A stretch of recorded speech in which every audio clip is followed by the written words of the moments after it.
Before po, nag-usap po kami kasi ako talaga gusto ko na rin po talaga magka-baby.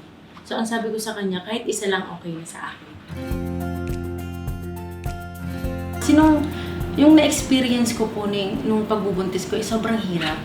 So, doon pa lang, iniiyak ko sa kanya na kung pwede, ano kami ng family planning kasi hirap na hirap po ako sa pagbubuntis ko eh. Advice po ng health center. Sobrang laking tulong po para sa amin. Kasi nang dahil po sa kanila, doon ko po na yung about sa family planning. Wala naman po masama kung mag-family planning eh.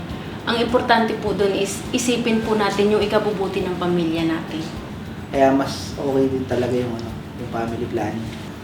Yung sa hirap nga rin ng buhay dito sa Pilipinas, diba? Siyempre, magsasuffer yung bata. Yung ang pangarap ko naman sa aming pamilya, yung maging masayang pamilya.